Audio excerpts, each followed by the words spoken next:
There's a moment in every connection like this. A moment that doesn't feel loud. It doesn't come with a clear ending. No dramatic goodbye. No final conversation that gives you closure. Just a quiet realization that something has changed. At first, you try not to notice it. You tell yourself it's nothing. They're just busy. They're overwhelmed. They need space. And you understand that. You want to understand that. Because it feels easier to explain their distance than to accept what it might actually mean. So you stay patient. You give them room. You tell yourself that real connections go through phases. That not everything has to be intense all the time. That maybe this is just a temporary shift. But deep down, there's a feeling you can't ignore. Something doesn't feel the same. The conversations are different. Not completely gone, just different. Shorter, less present, less intentional. And you start to notice something else. You're the one keeping it alive. You're the one asking questions. You're the one continuing conversations. You're the one trying to bring back what used to feel natural. And that's where it begins. That slow, almost invisible shift from connection to imbalance. Because now, instead of simply being in it, you're maintaining it. And the more you try to maintain it, the more you start losing yourself inside it. This is what happens when you get close to someone who is avoidant. It doesn't start that way.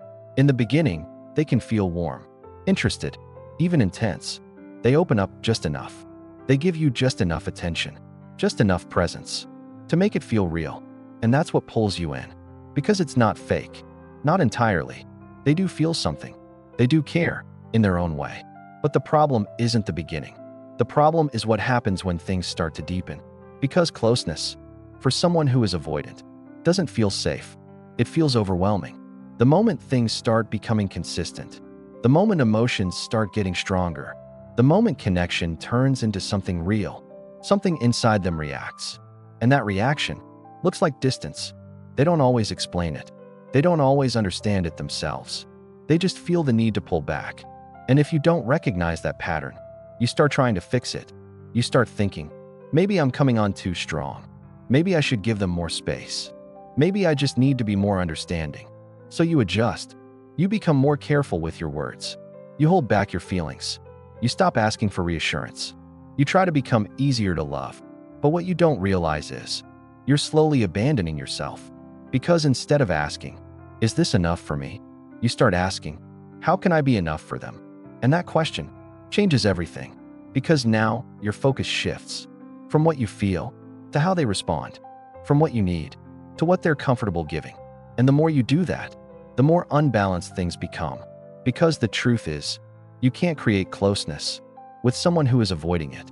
No matter how patient you are, no matter how understanding you become, no matter how much space you give, if someone associates connection with pressure, they will always move away from it.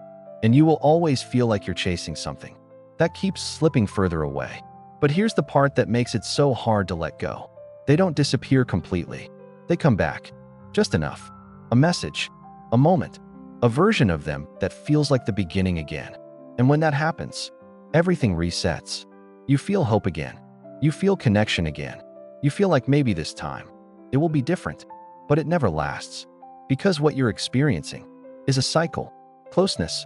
Distance. Return. Repeat. And every time it repeats, you get pulled in deeper. Not because you're weak, but because you're human. Because when something feels real, you want to hold on to it. Even when it's inconsistent. Even when it hurts. Because part of you believes, if you just get it right, it will stay. But this isn't something you can fix. This isn't something you can solve by being better. Because the distance was never created by you. It was created by something inside them. Something that makes closeness feel unsafe. And no amount of love from you can change that. That's the part that takes the longest to accept. Because letting go isn't just about losing them. It's about letting go of what you hoped it could become. It's about letting go of potential. And potential is one of the hardest things to release. Because it lives in your mind. It shows you what things could be if everything worked out. But reality shows you what things actually are. And the gap between those two is where pain lives. Because you're not just holding on to a person. And even after all of that, even after you've started letting go, there's still a part of you that remembers. Not the confusion, not the distance, but the good moments. The way they made you feel in the beginning. The way things flowed so easily. The version of them that felt warm present, real. And that's the part that makes moving on so complicated. Because your mind doesn't replay the whole story. It replays the highlights. It shows you the laughter, the connection, the late-night conversations that felt effortless. And it quietly skips over the silence, the waiting, the moments where you felt alone even when they were still there. So sometimes, you find yourself missing them, not because they were right for you, but because parts of it felt real. And that's important to understand. Just because something felt real doesn't mean it was right. Just because you felt a connection doesn't mean it was consistent. And just because you cared doesn't mean it was being returned in the same way. This is where a lot of people get stuck. They confuse intensity with stability, because what you had might have felt strong. It might have felt different. It might have felt like something you don't experience often. But intensity is not the same as consistency. Intensity comes in waves. It pulls you in. It makes things feel exciting, emotional, almost addictive. But consistency is steady, reliable, safe. And when you've experienced something that goes back and forth, your mind starts craving the highs, not realizing that those highs only exist because of the lows. Because if someone is always present, always consistent, there's no sudden return to feel excited about. There's just peace. And if you've been used to chaos, peace can feel unfamiliar, sometimes even boring. But that doesn't mean it's wrong. It just means it's different from what you're used to. And part of letting go is retraining yourself to recognize that difference, to stop chasing intensity and start valuing consistency. Because what you actually need is not someone who makes you feel everything at once. It's someone who makes you feel secure over time. And that shift in understanding changes what you're attracted to. It changes what you tolerate. It changes what you're willing to wait for. Because now, you're not just asking, do I feel something? You're asking, is this stable? Is this mutual? Is this healthy? And those questions protect you. They keep you from falling back into patterns that once felt familiar, but cost you your peace. Because going back is always an option. That's the part no one talks about enough. You can always text them again. You can always respond when they come back. You can always reopen the door. But the real question is, should you? Not based on how you feel in the moment, but based on what you know now. Because now, you've seen the pattern.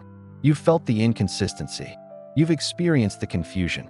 And once you're aware of that, going back isn't the same as before. Now it's a choice, a conscious decision, to step back into something you already understand. And sometimes, people do go back, not because they don't know better, but because letting go feels harder than holding on.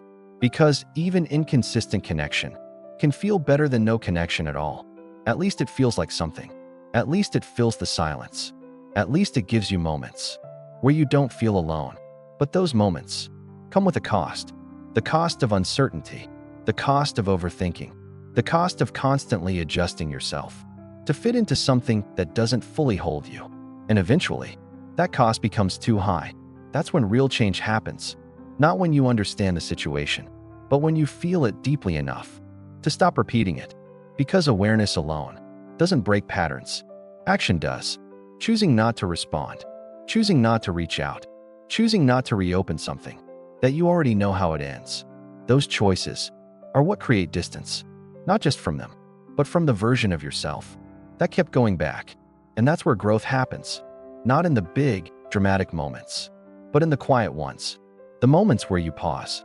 The moments where you think before reacting. The moments where you choose differently, even when it feels uncomfortable. Because letting go is uncomfortable. It creates space. And space can feel empty at first, because you're used to filling it with messages, with thoughts, with hope. But when you stop filling that space, you start noticing what's actually there. Your thoughts, your patterns, your needs, things that were always there, but got lost in the focus on them. And this is where something important happens. You start reconnecting with yourself, not as someone who is waiting, not as someone who is hop,